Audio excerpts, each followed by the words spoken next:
Hola, profesora. Muy buenas noches. Profesor Graciano, buenas noches. ¿Cómo Muy está? buenas noches. Muy bien. Es un gusto verla por aquí, ¿eh? La verdad, nosotros nos veíamos allí en Bogotá, ahora usted llega aquí a Guadalajara. Ah, Muchas gracias. Buenas noches para todos. es un gusto tener aquí la maestra arquitecta Catalina Maeduque. La presento muy brevemente para luego cederle la palabra para su intervención. La maestra Catalina es arquitecta por la Universidad Nacional de Colombia y máster en vivienda social y colaborativa por el Politécnico de Milán y especialista también en gerencia de proyectos.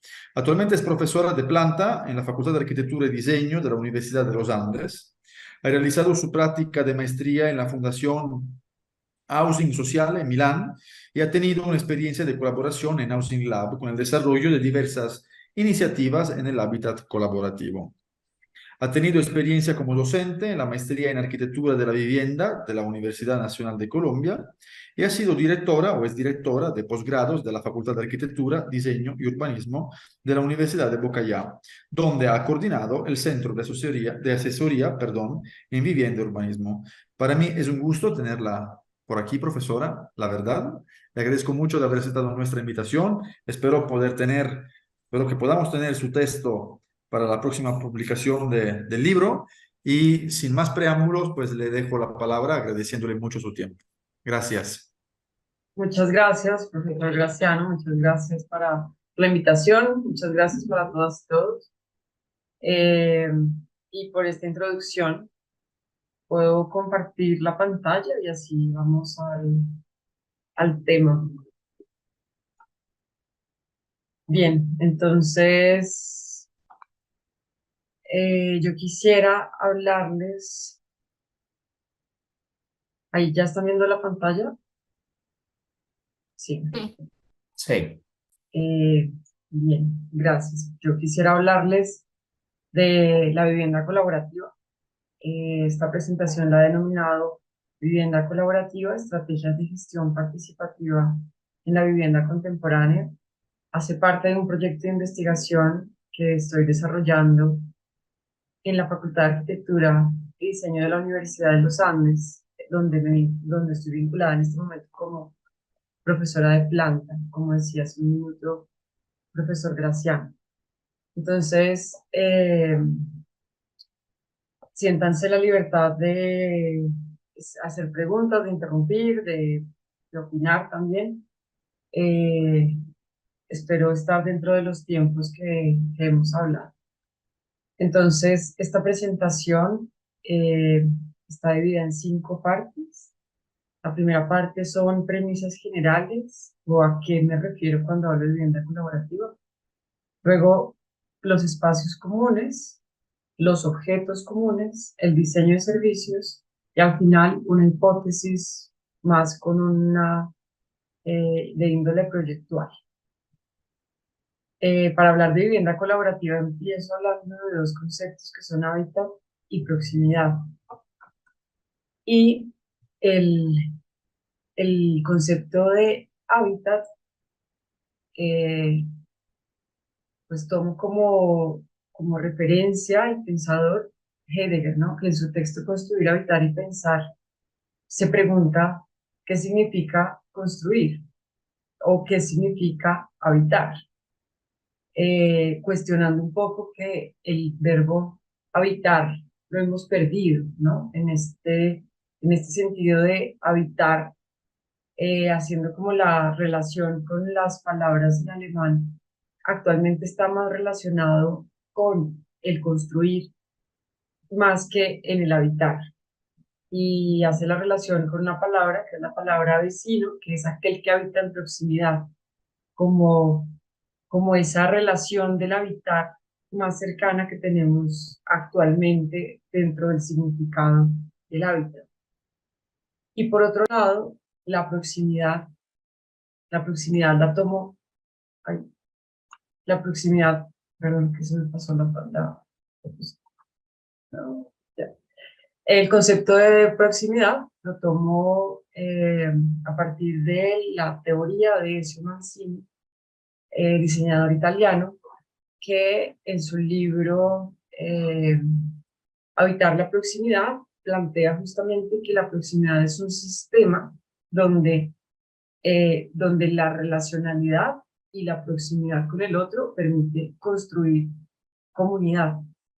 Él escribe este libro, Habitar la proximidad, donde se plantean diferentes aspectos desde la innovación social, desde el significado de diseñar y construir comunidad, de colaborarnos, de encontrarnos, donde más allá del concepto de la ciudad de los 15 minutos, desde una perspectiva funcionalista, propone una relación de cercanía, de relacionalidad y proximidad.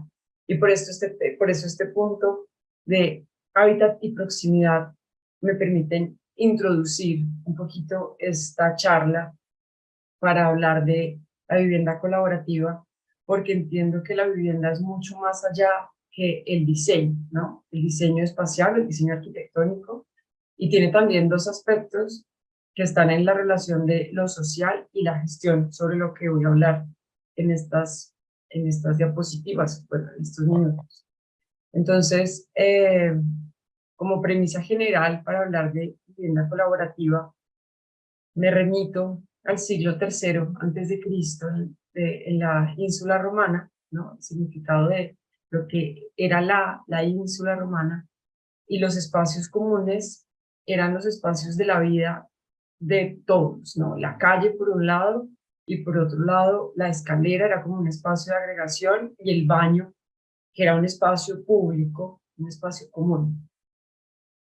Si pasamos un poco más adelante en el tiempo, en otro lugar, aquí la maloca indígena, la maloca también es una representación de un espacio donde lo común congrega, es un espacio de agregación de los indígenas. O el familisterio en Roma, ¿verdad? Este espacio, este proyecto construido en 1870, 1860, 1870, que era un poquito un laboratorio de ideas que pretendía crear una comunidad donde todas las personas vivían en un lugar, una finalidad y una intención de relaciones, interacciones que incluso van más allá de lo social hasta lo económico e ideológico. Un poco más adelante en el tiempo, 1930, los kibbutz en Israel, ¿cierto? Como espacios de habitación colectiva y de habitación social. Las comunalcas en Rusia, 1920, como una forma de respuesta de vivienda frente a una situación social eh, específica en Rusia para 1900, para la época de 1918, en la que las personas vivían en estos espacios un poquito sin las condiciones adecuadas, y así, digamos que a partir del desarrollo de las comunalcas en Rusia también se diseña y se construye el Narcofin como un proyecto de vivienda que, como nosotros pues, sabemos, hemos estudiado, es el punto de partida un poco para este proyecto que conocemos y hemos estudiado bastante desde la arquitectura, que es la unidad de habitación de Marsella. Y Le Corbusier, traigo, digamos, esta linealidad de los proyectos de vivienda colectiva, pero no es solamente vivienda colectiva, sino vivienda donde la colectividad está potencializada por la posibilidad de tener espacios comunes. Y cuando hablo de la unidad de habitación de Marsella, pues es importante pensar en cómo Le Corbusier pensaba que en las plantas séptima y octava del piso de viviendas habría una galería comercial, ¿cierto? Habría tiendas, oficinas, un pequeño hotel, como unos espacios que, citando la investigación de Beatriz Alborg, dice que estos espacios son parte de la extensión de la vivienda y responden a las necesidades funcionales del habitante en el edificio. Es decir, más allá de estudiar simplemente las unidades de vivienda, pues trasciende a estos espacios comunes y dentro de la investigación que se plantea y de la perspectiva de Corbusier para este proyecto, Era la idea un poco del transatlántico, ¿no? Como este edificio que está en medio de un lugar que puede ser Marsella, pero digamos que también habría podido ser en otro lugar, como un edificio que funciona en sí mismo, ¿no? Que tiene los servicios, que tiene los equipamientos dentro de sí mismo para quien habita el lugar. Y si hablamos de uno transatlántico, pues muestro aquí unas imágenes de un transatlántico, ¿cierto? Un transatlántico, de estos grandes, esta imagen de los grandes transatlánticos de la Belle Époque, donde estaban estos espacios de espectáculos, estos espacios de salón de baile, los espacios de comedor, todos estos espacios que buscaban crear escenarios de lo colectivo, más que espacios de lo individual. En lo individual, pues es verdad que existían los dormitorios, pues existen, pero con una importancia pues menor que los grandes espacios de lo colectivo. Y los dormitorios pues resultan siendo más unos camarotes pequeños a los que, claro, hay un servicio a la habitación, eh, pero no eran los espacios fundamentales, ¿cierto? Resultan siendo como más unas células y unas cápsulas más pequeñas. eh, el baño pompeyano hace parte también de esta realidad que existe como idea del transatlántico, donde el baño es un espacio de la colectividad, las piscinas, el estar como en torno al baño, incluso la imprenta hace parte de las características o de los aspectos que se reconocen de la vida del transatlántico, ¿no? Como una forma de comunicación de ese lugar donde también se puede contar e informar qué eventos va a haber, qué actividades en específico va a haber, como esta logística, o llamémoslo, esta gestión de un lugar en específico que es el transatlántico, como en una vida en un lugar en específico. Así pues,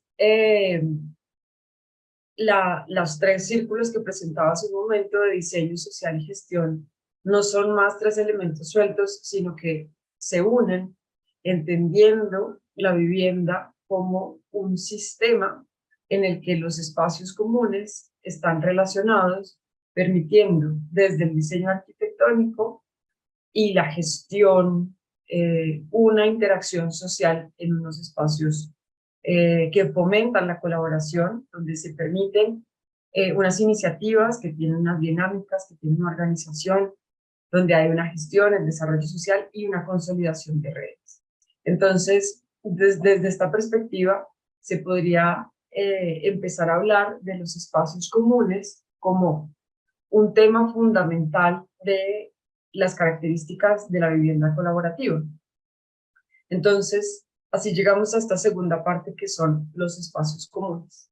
De nuevo me vuelvo para atrás en la historia y llego a esta imagen que es una ilustración de los baños del Imperio Romano, ¿no? Como el baño era un espacio social, era un espacio de encuentro, algo diferente a la imagen y a la realidad de baño que conocemos actualmente, ¿cierto? También el comedor, el, el hecho de cenar como un espacio de encuentro que estaba relacionado también con el baño, ¿no? Después de las termas, entonces como durante todo esta como ritual del baño llega el ritual de comer y eh, en muchos momentos de la cotidianidad, si pensamos, esto se ha transformado e incluso se ha perdido, ¿no? Comer dejó de ser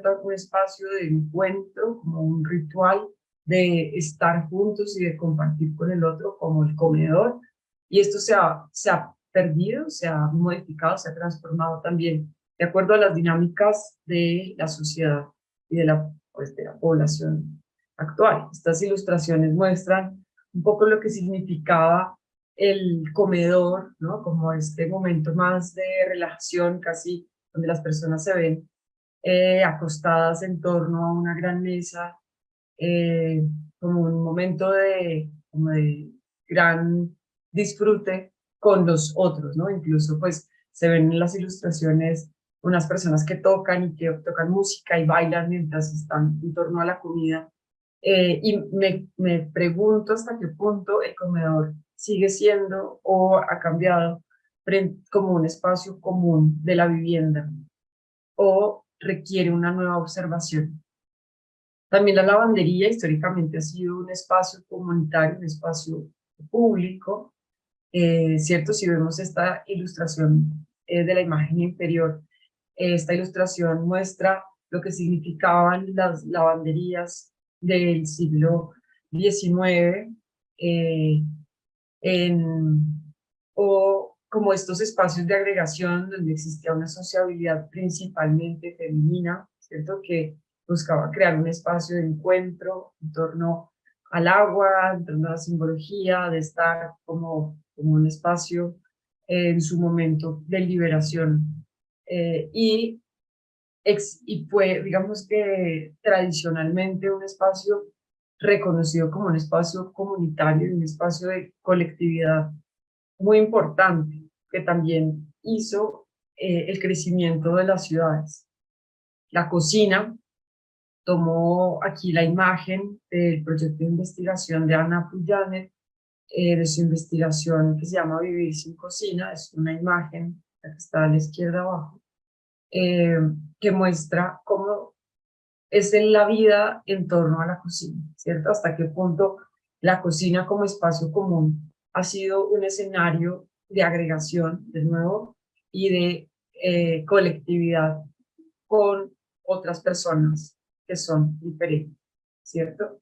Entonces, a este punto, podría traer esta forma de explicar o de ejemplificar lo que significa la vivienda colaborativa. The European Network for Housing Research plantea la vivienda colaborativa como un sistema que permite la consolidación de lazos sociales, donde la solidaridad entre residentes es una forma de vida que implica el apoyo mutuo, la autogobernanza y la participación activa. Es decir, que la vivienda colaborativa no es simplemente una sumatoria de edificios o simplemente vivienda colectiva donde hay espacios comunes, sino que se piensa como un sistema que permite interacciones de las personas a partir de la activación de los espacios comunes y que permite y propone un cambio de sistema y de mentalidad frente a la vivienda colectiva que actualmente se desarrolla con una serie de núcleos y de células independientes a, a un mecanismo de un sistema que sugiere que haya espacios comunes, objetos y servicios comunes que puedan llegar a crear lazos y fomentar lazos de apoyo mutuo y de beneficio mutuo también de las personas que habitan en un lugar.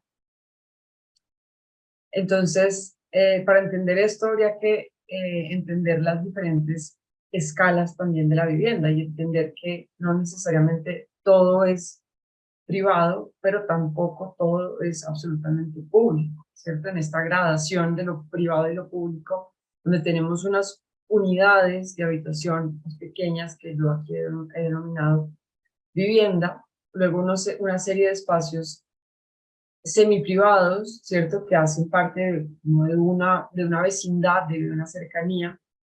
Luego, unos espacios semipúblicos que están relacionados un poquito más hacia la calle, digamos, hacia el, la proximidad como con la calle, con lo urbano. Y los espacios que son definitivamente públicos, ¿no? Como que son espacios de plazas, restaurantes, son definitivamente públicos. Pero esta gradación de espacios semiprivados y semipúblicos permite pensar en los espacios comunes como una gran potencialidad para vivir la colectividad en la vivienda colaborativa. Ya hace un siglo, este ilustrador, William Heath Robinson, hacía estas ilustraciones que desde mi perspectiva son muy sugerentes porque eh, las ilustraciones están hablando una forma de vivir, una forma de interactuar más allá de mi propio espacio, ¿no? Como que se rompen los espacios de lo privado para encontrarse con el otro. Esta también es una ilustración, también de William King Robinson, que en su utopía, digámoslo así, que puede llevar a la ilustración, permite encontrar y entender otras formas en las que se podría llegar a imaginar la vivienda, entendiendo espacios comunes, entendiendo servicios comunes y recursos comunes, ¿cierto? Sin embargo, la realidad es otra, ¿no? La realidad que vemos, la realidad de la vivienda colectiva actual. Estas son unas imágenes del proyecto de 100.000 viviendas gratuitas en Colombia, en 3 lugares diferentes, en Cartagena, Bucaramanga y Cartagena de nuevo. Cartagena y Bucaramanga son 2 ciudades que tienen un clima bastante fuerte. Cartagena está sobre la costa Caribe, a nivel del mar, con una humedad relativa bastante alta. Y estas imágenes cuentan un poquito una desconexión con el territorio, ¿cierto? Unas imágenes que hablan de una realidad que desconoce la calidad en términos ambientales, en términos cualitativos, sino que están pensados en términos mucho más cuantitativos y de repetición, y que tanto en viviendas como en repetición, en serie, como estas que vemos acá, como vivienda multifamiliar, pues la historia no es diferente. Este es el proyecto, la imagen de la izquierda hace parte del proyecto de Hogares Soacha, muy cerca de Bogotá, en Cundinamarca, un proyecto de 26.000 viviendas, todas en bloques de 5 pisos, sin espacios comunes, sin usos mixtos o usos diferentes, donde los espacios centrales están pensados en el vehículo, o el proyecto que vemos a la derecha, que es el proyecto Plaza de la Hoja en Bogotá. Es un proyecto ganador de un concurso de vivienda, que si bien fue diseñado con espacios comunes, que son los espacios que vemos en el primer piso, eh, abiertos, vacíos, se quedaron vacíos, porque no basta tener espacios comunes si no existe una gestión.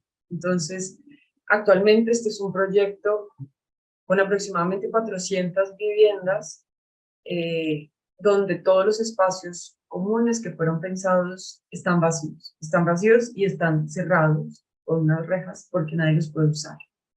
Entonces, la realidad pues me hace pensar y me hace cuestionar sobre diferentes posibilidades más allá como de estas utopías un poquito que presentaban en las ilustraciones, cómo esto podría llegar a ser una, una oportunidad, ¿cierto? También para mejorar la calidad de vida del proyecto de vivienda colectiva en realidades pues cercanas como Bogotá, o como puede ser también Guadalajara, o también pues tantas ciudades latinoamericanas, donde los proyectos de vivienda colectiva pues padecen de problemas y de muchas veces, pues hablo más de Bogotá porque conozco un poquito más la situación en Colombia, donde la construcción de vivienda colectiva resulta ser más de intereses privados y de intereses por rentabilidad económica más que por bienestar final como vivienda social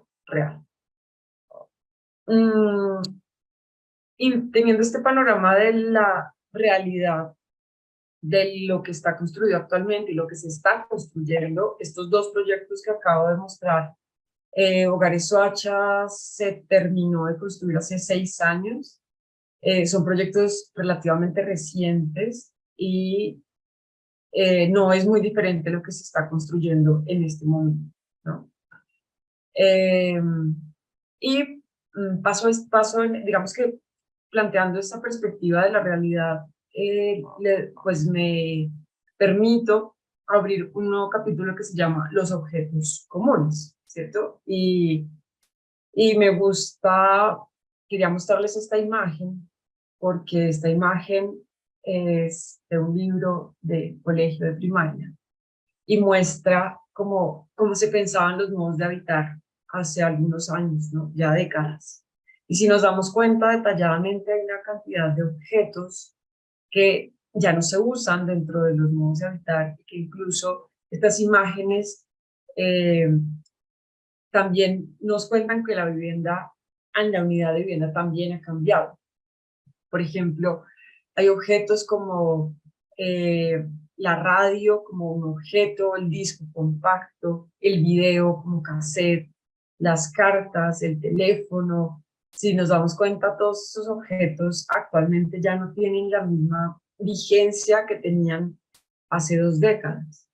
Y eso me hace pensar hasta qué punto eh, los objetos, tanto de lo individual como de lo colectivo, pueden llegar a pensarse y a repensarse, entendiendo y potencializando los mismos espacios que habitamos, ¿cierto?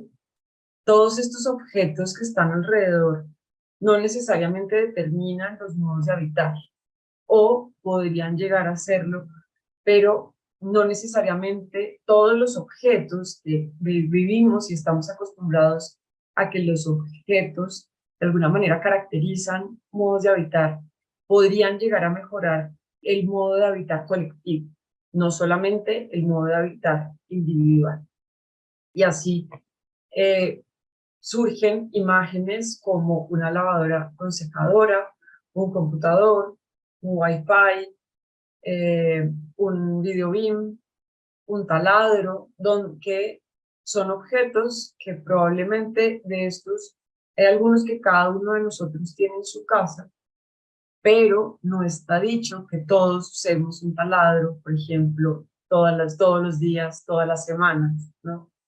Eh, o un video beam, o una máquina de coser, ¿cierto? Son objetos que hacen parte de la domesticidad, pero podrían llegar a ser objetos de lo común, ¿no? Por eso los llamados los objetos de lo común. Y en la medida que los objetos puedan salir de la casa, eventualmente también hay algunas actividades que se puedan salir de la casa, ¿cierto? Como estudiar, trabajar, hacer ejercicio, encontrarse con amigos, lavar ropa, bailar, son actividades que, si bien se pueden hacer en la casa, pueden también hacerse en estos escenarios semipúblicos o semiprivados, ¿cierto? Que van más hacia lo, incluso hacia lo público, no necesariamente a lo privado.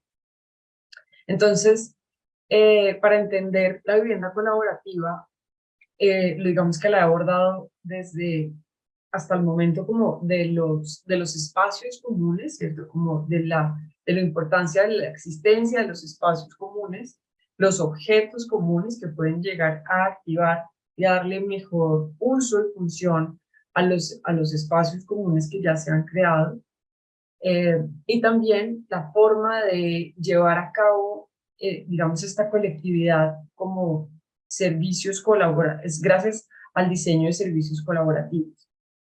He puesto esta imagen, es una ilustración de una cocina, porque es una analogía. eh, Creo que la vivienda se debería poder gestionar un poco como una cocina, ¿no? Donde hay unos tiempos, hay unos espacios definidos, hay unas herramientas, hay unos movimientos, y cada cosa está en su lugar, ¿no? Mantiene un orden, necesita una gestión, y gracias a esta gestión y a este orden, pues funciona lo que está pasando en la cocina. Y así surge esta pregunta de investigación, y es: ¿qué estrategias, herramientas y servicios se pueden utilizar para potencializar comunidades colaborativas en los entornos de vivienda social para favorecer un escenario de cuidado de proximidad? Volviendo un poquito a esta imagen que veíamos hace unas diapositivas, de el escenario de Plaza de la Hoja, que tiene espacios comunes, pero que están vacíos, ¿no? ¿Cómo se podría, a partir del diseño de servicios, potencializar este escenario? Entonces, el diseño de servicios es eh, pues una parte del diseño que estudia las dinámicas de las personas, y a partir del reconocimiento de unas necesidades y unos problemas específicos, propone y plantea unas soluciones, ¿cierto? Entonces, esto implica reconocer quién vive en el lugar, qué dinámicas tiene, qué necesidades tiene, qué saberes tiene, para poder llegar a crear interacciones también reales entre las personas en los lugares existentes. Esto es un ejemplo de un proyecto de Fundazione Housing Sociale en Milán, donde los escenarios de colaboración activan realmente espacios comunes y surgen espacios como espacio de cuidado para niños, acompañamiento de tareas, laboratorio para niños, huertas, intercambio de saberes con adultos mayores, niños o personas con movilidad reducida, eh, espacios de tareas, salas de herramientas para crear artesanías, espacios de aprendizaje, espacios de emprendimiento, todos estos a partir del entendimiento, de la comprensión de los espacios comunes, de las necesidades y de quién habita el lugar, ¿no? Esta es como la tercera pata del triángulo que les mostraba inicialmente, como las relaciones sociales funcionan a partir de la gestión y también del diseño espacial. Algunos ejemplos de servicios colaborativos que pueden haber, esta imagen que estamos viendo hace parte de la investigación El arte de vivir insieme, que es del laboratorio Housing Lab Milán, y plantea diferentes, es como un diagnóstico de los servicios actuales que existen en diferentes espacios de vivienda colaborativa en Italia. Entonces, por ejemplo, cursos deportivos o una niñera compartida, bicicletas compartidas, incluso hay algunos proyectos de vivienda que tienen un carro compartido, ¿cierto? Un carro eléctrico que yo puedo como reservar en un horario específico porque es el horario que me sirve, y es un carro que es de todos, ¿cierto? No es de nadie, pero es de todos. Lo mismo con las bicicletas compartidas, eh, préstamo o alquiler de herramientas o instrumentos para arreglar las propias cosas. Entonces, todo este tipo de relación de servicios permiten relacionamiento de las personas de acuerdo a las necesidades. Y para llegar a esto, pues hay una serie de herramientas y de instrumentos de diseño de servicios a los cuales me he aproximado. Estas imágenes que estamos viendo hacen parte de la tesis de maestría que desarrollé durante la tesis que hice durante la maestría, y muestran una serie de imágenes, de herramientas e instrumentos que se utilizan o utilicé para identificar cuáles eran las necesidades reales de un tema específico, para después llegar a proponer un servicio colaborativo, ¿cierto? Escenario similar a lo que se podría llegar a desarrollar en este momento con el tema específico de la vivienda colaborativa, entendiendo los servicios colaborativos en un espacio físico específico como la vivienda colectiva, entendida no solamente como un proyecto arquitectónico. De hecho, esta imagen me llama la atención, me gusta porque resalta en verde lo arquitectónico, que es apenas un renglón de todo el proyecto total, ¿no? El proyecto total tiene que ver mucho con la proyectación social, la proyectación y la gestión del proyecto, eh, y lo arquitectónico resulta ser apenas un renglón, pero muchas veces, eh, incluso dentro de los proyectos que se desarrollan como los que les mostraba aquí hace un rato en Colombia, llegan a ser 26.000 viviendas que ni siquiera tienen diseño arquitectónico, sino que resultan ser más proyectos de construcción, ¿no? Entonces se reduce todavía más el, el tema de lo arquitectónico, pero se desconoce lo social y se desconoce la importancia de crear nuevos modelos de gestión que permita traer también a nuevos actores, nuevas voces, y que favorezcan la gestión total del proyecto, sin que esto signifique que los proyectos de vivienda no tienen una ganancia económica para un promotor, que es lo normal que quiera tener, ¿no? Entonces, algunos ejemplos: este es un proyecto que se llama Chini Cambiamento en Milán, es un proyecto que nace como un proyecto de vivienda social en Milán, que incluye servicios, pero más allá de lo arquitectónico, de nuevo, porque este es un concurso arquitectónico, son los servicios que están en torno y con los que fue pensado para que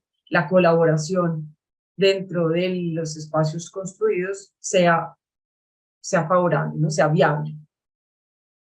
Estos son algunos ejemplos de las herramientas o instrumentos que se utilizan para el diseño de servicios colaborativas, de crear espacios de intercambio, intercambios de libros, intercambio de tiempo, desarrollo y diseño de actividades comunes. Y esta imagen, bueno, les hago devolver unas imágenes atrás cuando les mostraban el transatlántico, la idea de la imprenta, ¿no? Como de el periódico del transatlántico, ¿no? Esto que me permitía crear espacios y comunicar actividades y comunicar momentos que se están desarrollando, pues esto es un poco una forma en la que se puede reelaborar y recrear, rediseñar esas ideas de comunicación también, de intercambio en la vivienda colectiva actual.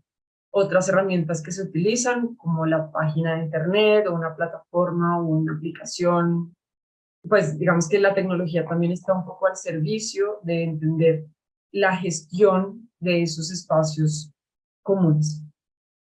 Algunos ejemplos de proyectos que están construidos en el mundo que en este momento funcionan como vivienda colaborativa, Cohousing Scribble en Berlín.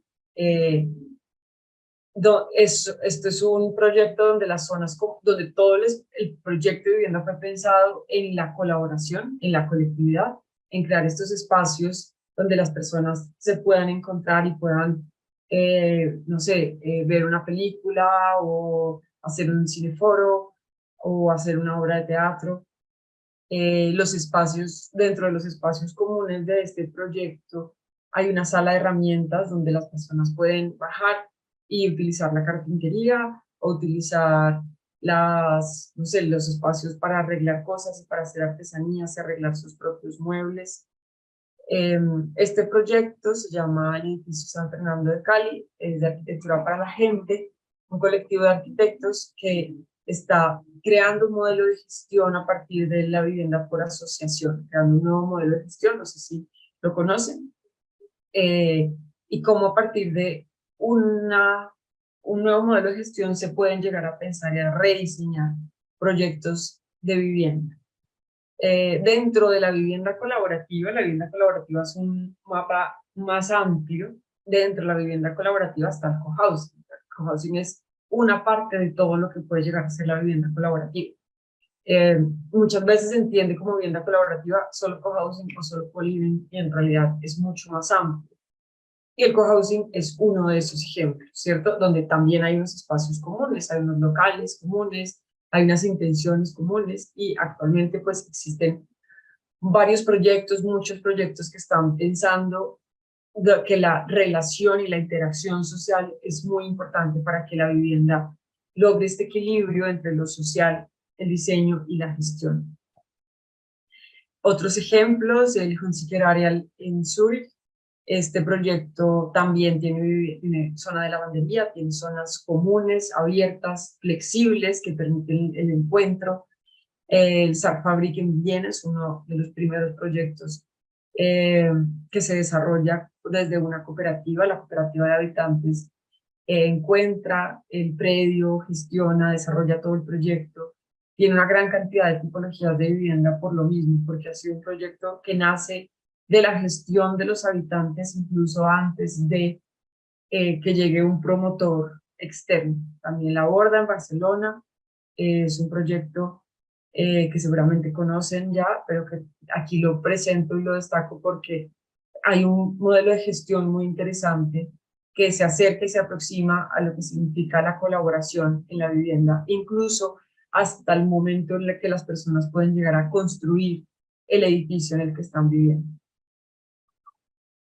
Ya estoy casi terminando esta presentación y esta una de las últimas imágenes que les quería mostrar es el proyecto de Local Community Area de Rikem Yamamoto. Es un proyecto académico, esto no es un proyecto arquitectónico, pero que representa también con una ilustración una gran cantidad de dinámicas y interacciones que sugiere que deberían existir en la vivienda, ¿no? Donde el espacio común no se limita al primer piso, sino que sube a los segundos, terceros pisos, donde existen espacios de interacción en altura, donde los límites de lo privado, lo semiprivado, lo semipúblico y lo público son muy ricos, muy amplios, ¿cierto? Con una gran cantidad de matices que permiten la sociabilidad, que permiten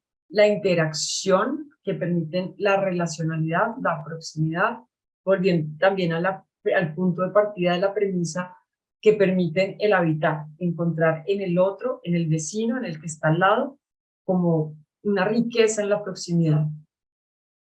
Y como qué hacer para que el espacio, aquí en Colombia se llama el salón comunal. Esta es una imagen que podría poner 200 imágenes iguales de salones comunales que se resultan ser unos espacios vacíos, un poquito insípidos y con una gran cantidad de sillas rimas. Es como este sello de la silla de plástico eh, fabricada industrialmente, pero que no tiene pensado ni una gestión, ni el espacio, ni los recursos o los objetos que podrían llegar a potencializar la vida realmente de la comunidad en estos espacios colectivos. Y cierro con esta imagen, con esta frase que dice: ¿por qué la arquitectura y los arquitectos, a diferencia del cine y los cineastas, muestran tan poco interés por la gente durante el proceso de proyecto? Porque son tan teoréticos y tan distantes de la vida en general.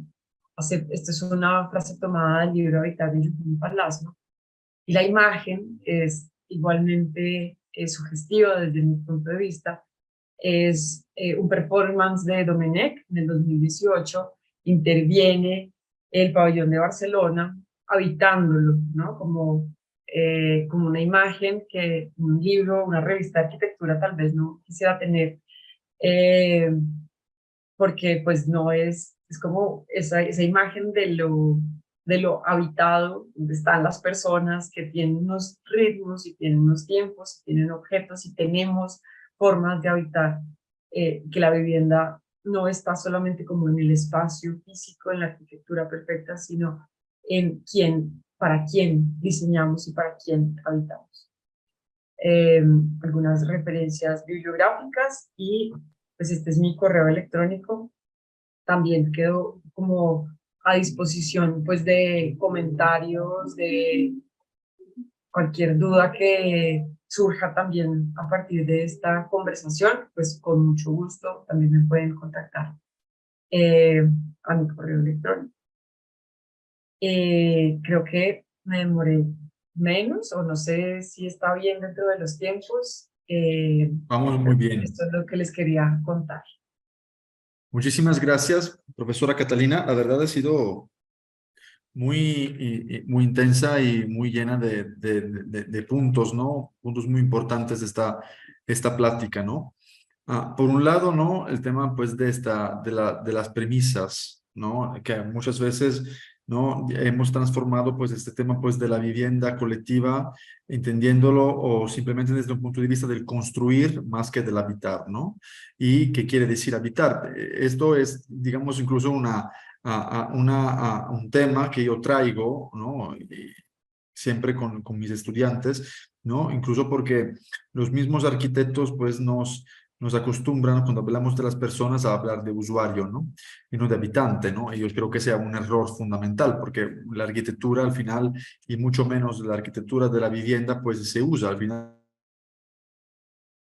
se transforma fenomenológico, ¿no? De construcción de recuerdos, de comunidad, básicamente pues de la construcción de una vida, ¿no? Por lo tanto, esta voluntad, ¿no? Que tenemos que cultivar y esta educación, ¿no? Que tenemos que cultivar de entender otra vez el habitar en todos sus matices, ¿no?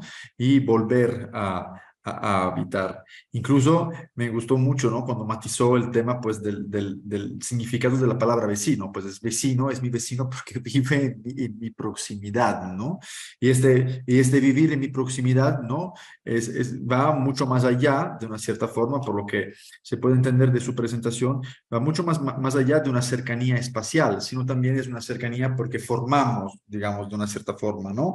Esta comunidad que muy bien ha retratado, ¿no? En esta evolución de los tipos y de los modelos, pues, de vivienda, ¿no? Desde la época de la antigüedad y hasta las últimas, ¿no? Y a veces pensamos que, pues, es que casi parece que no hemos aprendido nada de los ejemplos de la historia, ¿no? Porque cuando uno ve estos ejemplos, 26.000 viviendas, y no sé ni siquiera cuántos son, 26.000 viviendas, proyectadas por la misma mano, porque se veía, digamos, el mismo, la misma mente, ¿no? Atrás de este proyecto, donde allí otra vez, ¿no? Se recupera, por así decirlo, su premisa, ¿no? Que ya nos vamos por la construcción más que por el habitar, porque ¿quién habita ahí?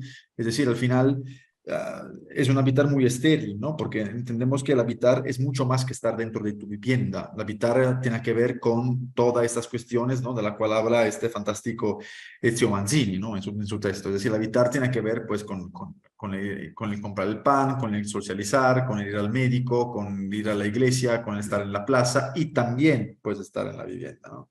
De hecho, citó por ahí una tesis doctoral que yo tuve el placer de leer, increíble, la Kitchenless City, o sea, la ciudad sin cocina, ¿no? De Anna Pujaner, donde al final ahí pone todos unos ejemplos súper interesantes de Estados Unidos, los famosos aparta-hotel, ¿no?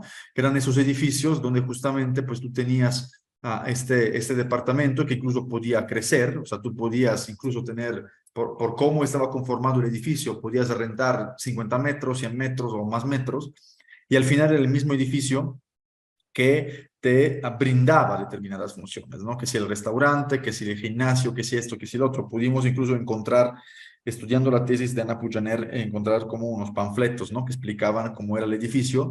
Y otra cuestión interesante que en esos edificios, en esos apartahotel, y todo nace con el famoso Waldorf Astoria, ¿no?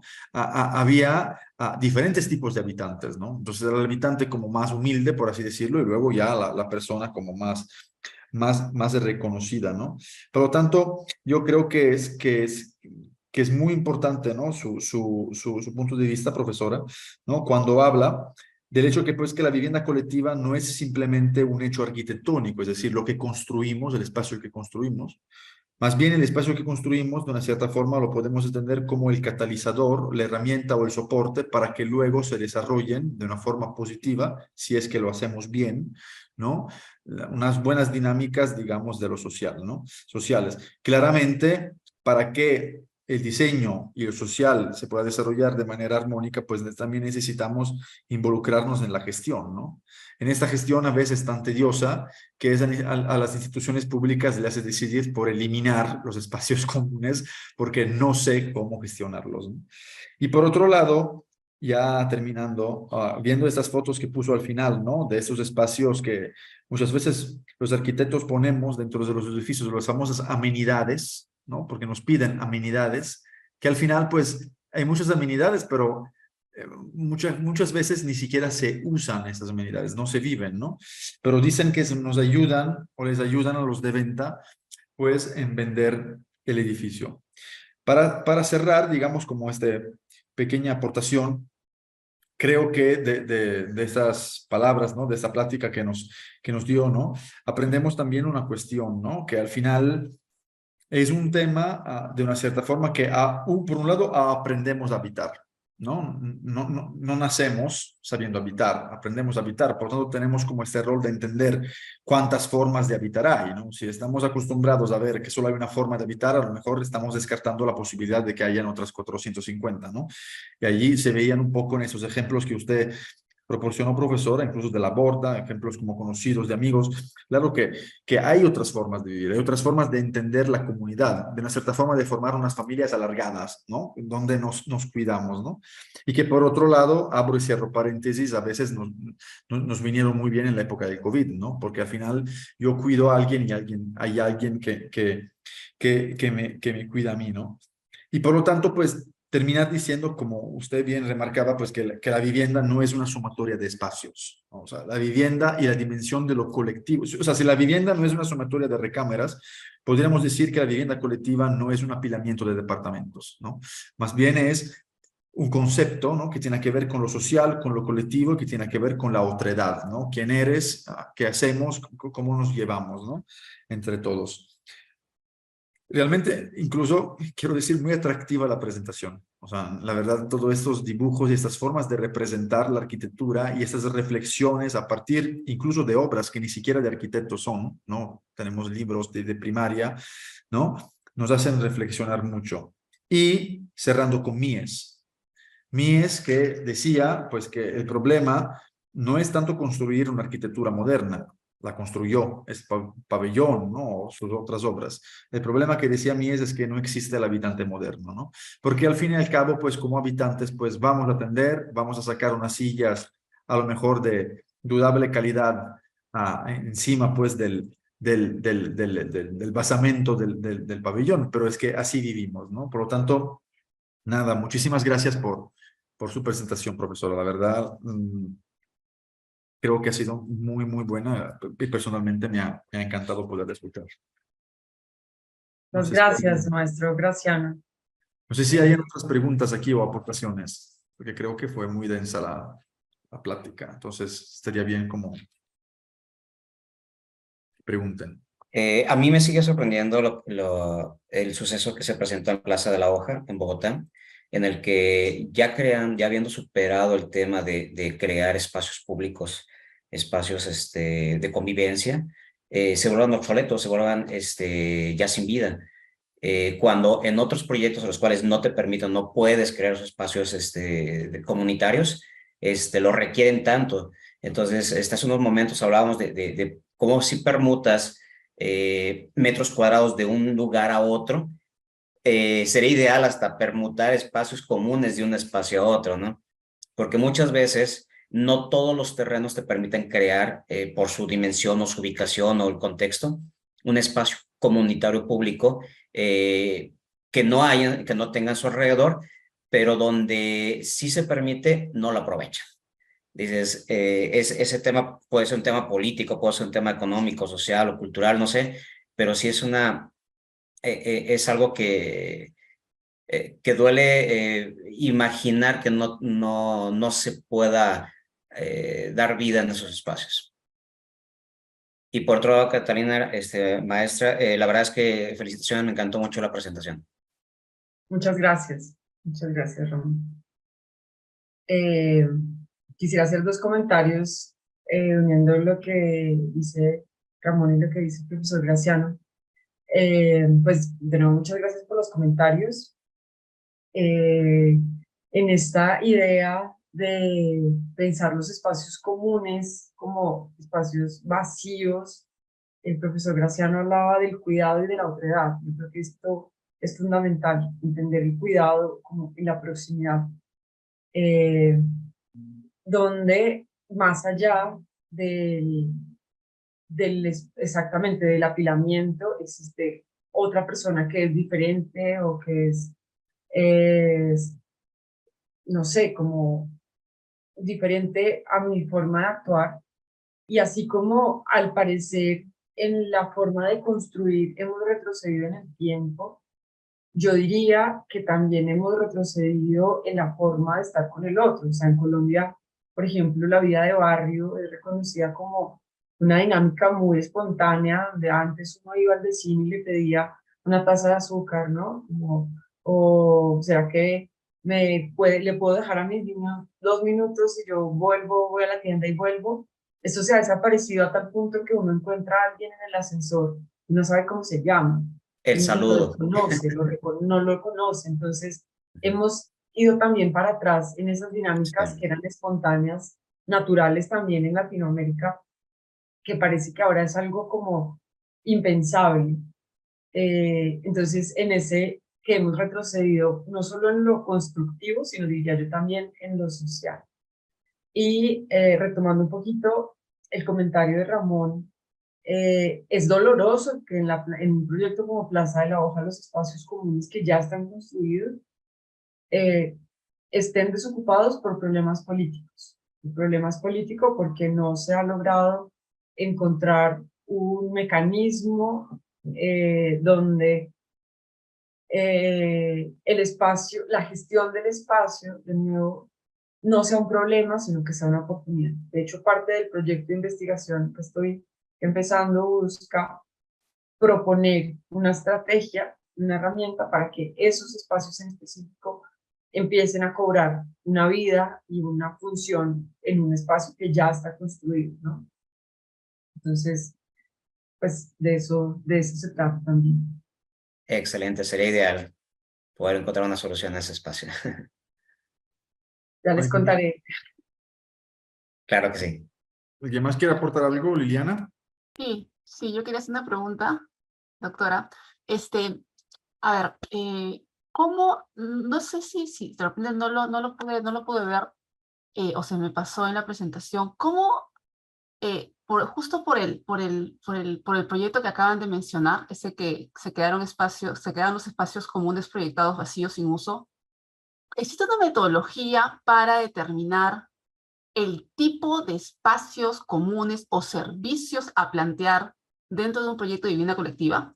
Esa es una, o sea, el tipo de servicio. O sea, si yo quiero plantear un conjunto residencial, un proyecto de varias, no sé, pues más de 100, 200 unidades, ¿cómo determino yo cuál sería el servicio ideal o el equipamiento ideal que yo debería poder colocar en ese conjunto? Y segundo, ¿cómo lo dimensiono? Porque entiendo que definitivamente, dependiendo de la cantidad de viviendas, es la cantidad de equipamiento o amenities, como decía Graciano, que debería colocarse. ¿Hay alguna metodología que uno pueda usar para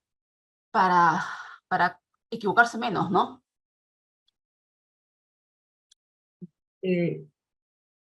No conozco específicamente si existe una metodología cuantitativa.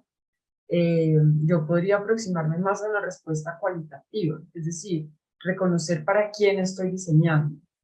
En la medida que yo logre identificar quiénes van a ser los habitantes, pues me puedo aproximar con un poquito mayor certeza de qué necesidades pueden llegar a tener.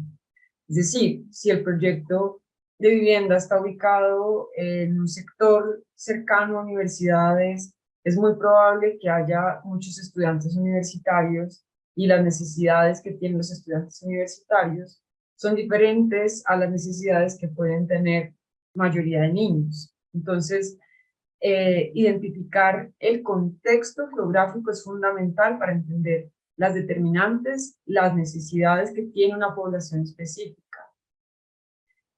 Por otro lado, la flexibilidad es fundamental, porque si yo hago un espacio que sea solamente con mesas fijas en concreto para jugar ping-pong, por poner un ejemplo, pues esos espacios no sirven más que para jugar ping-pong.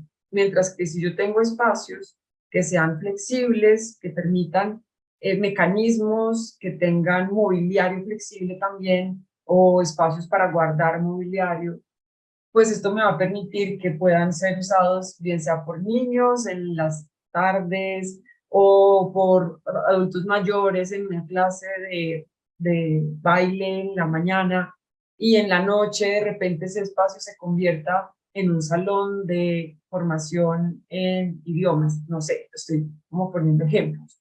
Entonces, la flexibilidad es fundamental. También incluso la flexibilidad espacial. Si yo tengo un espacio grande que se pueda dividir en 2 o 3 espacios, pues me permite que funcione de diferentes formas. Si es un espacio que se divide en 3 pequeños, puedo tener 3 talleres al tiempo, puedo tener 3 actividades al tiempo, pero si necesito una reunión de más personas, pues lo abro y puedo tener mayor agregación. Dentro del reconocimiento de la población es importantísimo identificar, ojalá idealmente, en la fase del proceso proyectual, posibles habitantes y reconocer también sus saberes. Entonces, por ejemplo, hace poco estuve en un proyecto y alguien me contaba que era ornamentador y tenía equipos de ornamentación en su casa. Había construido las lámparas, las camas, todo lo tenía hecho pues con metales en su casa y tenía las máquinas de ornamentación empacadas en una bolsa y metidas en un rincón porque no tenía un lugar para trabajar la ornamentación. Y conocer, como ejemplo, ¿no? Conocer una persona que tiene saberes en ornamentación, en carpintería, pues me permitiría a mí imaginarme que en estos espacios comunes podría haber un taller de ornamentación, un taller de carpintería, un taller de costura, y también imaginar, cuando hablamos del modelo de gestión, imaginar otros actores que pueden llegar a estar interesados en la gestión de estos espacios, que no dependa solamente del típico administrador de condominio, sino que haya un actor tercero, ¿no? Entonces, como un centro de formación que esté interesado en gestionar estos espacios, en mejorar, en formar a las personas que van a vivir ahí, en crear espacios de formación, de emprendimiento, ¿no? Que al mismo tiempo finalmente se benefician también las personas que van a habitar, no solamente en su calidad de vida, pero también en términos económicos. Entonces, creo que para diseñar el tipo de servicios, yo creo que se necesita tener en cuenta esos tres aspectos. Es muy interesante esto, profesora, que estamos comentando, ¿no? El tema que sí realmente pues no hay una receta sobre cómo, por así decirlo, pudiéramos medir cuántos servicios y qué servicios dar, ¿no? A una comunidad dentro de un edificio. Por un lado, digamos que muchas veces nuestros edificios, o por lo menos así yo lo interpreto aquí en México, esos edificios empiezan a tener como estas amenidades forzadas, ¿no? Que si el gym, que si el coworking, que si esto, que si lo otro. Porque claro, porque al final la ciudad está tan dispersa que si yo quiero ir a un gym, pues a lo mejor el gym que está a mi lado de mi casa no me gusta como calidad y al final tendré incluso que tardarme 10 o 15 o media hora en el coche, ¿no? Y por lo tanto, ¿qué hago? Pues la pongo en el edificio. Pero muchas veces, por lo que yo entiendo, por mi punto de vista, muchos de esos edificios tienen estas amenidades para cumplir con algo que la ciudad no está cumpliendo. Es decir, esta riqueza que tiene una ciudad, ¿no? Compacta, etcétera, de tener toda esta vida y esta posibilidad de escoger, ¿no? Si quiero irme a este gimnasio o al otro y los dos están a 200 metros de distancia, pues claro, ¿qué hago? Pues tengo mi gimnasio, ¿no? Rara vez, visitando muchos de esos edificios, yo he visto esos gimnasios con personas. Es decir, con una población de 200, 300 personas en el edificio, que tú veas una persona, dos que estén en el gym, pues a lo mejor ya es mucho, ¿no? A lo mejor he ido, he pasado en horarios pues que no tenían mucha afluencia, ¿no? Pero por otro lado sí creo que es importante, como usted bien comentaba, tener como dos premisas. Una claramente es este diseño flexible, ¿no? Porque pues, realmente es que nosotros, por mucho que estudiemos, ¿no? El contexto social, etcétera, realmente no sabemos quién va a vivir allí. Y no sabemos quién va a vivir allí en el momento que el edificio salga a la venta o a la renta, o sea, en el momento cero, que se inaugura, por así decirlo, y menos de aquí a 10, 15, 20 y 30 años, no lo sabemos, cambian muchas cosas en la ciudad. Por lo tanto, la flexibilidad, digamos, de una cierta forma, nos da como un margen, ¿no? Del hecho, pues, que el edificio pues, pueda responder a diferentes tipos de habitantes. Claramente, por otro lado, ¿no? Como usted comentaba, sería muy importante, antes de dar esta solución, entender un poco el contexto, ¿no? Trabajar con el texto, o sea, con lo que ya existe en el barrio, en la colonia, con ese sentimiento a lo mejor más o menos identitario de la gente, ¿no? Y luego llegar a los ejemplos como, entre comillas, más extremos, donde pues nosotros nos unimos en una cooperativa, ¿no? Y decimos, ¿saben qué? Pues nosotros pues vamos a vivir juntos, a nosotros nos gustaría que nuestro edificio tenga una planta baja con una cocina enorme, porque nos gustaría 3 veces por semana cenar todos juntos allí, ¿no? O tener una grande biblioteca, ¿no? O sea, incluso funciones que uno no, como desarrollador o como arquitecto no pensaría, ¿por qué esta comunidad quisiera una grande biblioteca, ¿no? A lo mejor, claro, si nos ponemos de acuerdo, porque somos todos académicos, ¿no? Vecinos, etcétera, pues vamos a hacer una biblioteca entre todos, ¿no? Sería un gozo increíble, ¿no? Bueno, hasta un cierto punto, porque los académicos luego somos muy celosos de nuestros libros, ¿no? Entonces, no sé hasta cuánto estaríamos dispuestos en compartir. Pero a lo que voy es que sí, ¿no? Dependiendo siempre incluso de cómo nace el proyecto. Claramente, vuelvo a lo mejor a reiterar el mismo concepto, que tenemos incluso como arquitectos, pues este rol también una cierta forma de educar o de hacer entender que hay otras formas de habitar, ¿no? Podemos acercar como mundos que aparentemente pudieran ser muy lejanos, pero construyendo lazos a lo mejor se vuelven como más factibles, por así decirlo, ¿no? Por lo tanto, sí, no hay una receta para poderlo hacer. Las desarrolladoras, desafortunadamente, esta receta la tienen y por lo tanto te dicen, ¿no? Cuántos metros cuadrados de gym tienen y si el gym, qué máquinas tienen que tener y todas esas cuestiones, pues que ellos bien saben, ¿no? Entonces, pues eso sí es muy lamentable. Y es delicado también porque muchas de estas amenidades son de tendencia. Entonces está la tendencia de el coworking, está la tendencia simplemente como una forma de nombrar los espacios, pero que pierde realmente sentido de lo que significa. Co-living, en realidad el co-living nació como en Inglaterra porque había personas que estaban buscando vivir juntos, ¿no? Como en su concepto real y absoluto del término. Y ahora co-living en realidad es un hashtag que se utiliza para vender. Entonces, creo que es importante tener precaución y cuidado sobre estas tendencias también de las amenidades con las que se está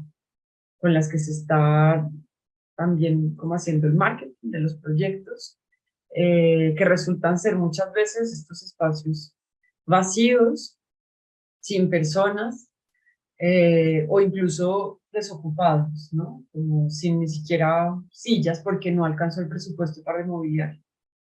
Y luego que las personas no los pueden usar porque no hay una gestión detrás de esos espacios que permita realmente el uso adecuado de una agenda de estos espacios que podrían llegar a ser supremamente ricos y provechosos, ¿no? Reflexionando sobre cómo se llaman esos servicios, se llaman amenidades, ¿no? O sea, servirían para hacerte la vida más amena. Cuando, pues, el lugar que debería de ser más ameno es la ciudad, ¿no? Entonces, se debería de trabajar, pues, pensando en esta relación que la vivienda no termina, ¿sí? Donde es la pared del edificio o la puerta, sino que tiene que contaminar de domesticidad y, por tanto, de amenidad, ¿no? Lo que es la ciudad. Y al revés también, ¿no? Pero bueno, es por esto que estamos aquí. De acuerdo. No sé si alguien más quiera preguntarle algo a la profesora. No, gracias. Muy bien. Entonces, pues, profesora, muchísimas gracias por su intervención. La verdad, pues, la hemos apreciado muchísimo. Nos da muchos puntos, pues, de reflexión. Gracias por estar aquí con nosotros. En Colombia es 1 hora más, por lo tanto, pues, está un poco cansado. Pero nada, esperamos volverla a ver pronto, profesora. Muchas gracias, profesor Graciano, por la invitación. Muchas gracias a todos por el tiempo. Me alegra que les haya gustado lo que les compartí. Y con mucho gusto, ojalá la próxima vez nos veamos presencialmente. Yo voy a Guadalajara con todo gusto. Perfecto, la vamos a invitar aquí. Gracias, profesora. Hasta Muchas luego. gracias. Bienvenida a la Gracias. J.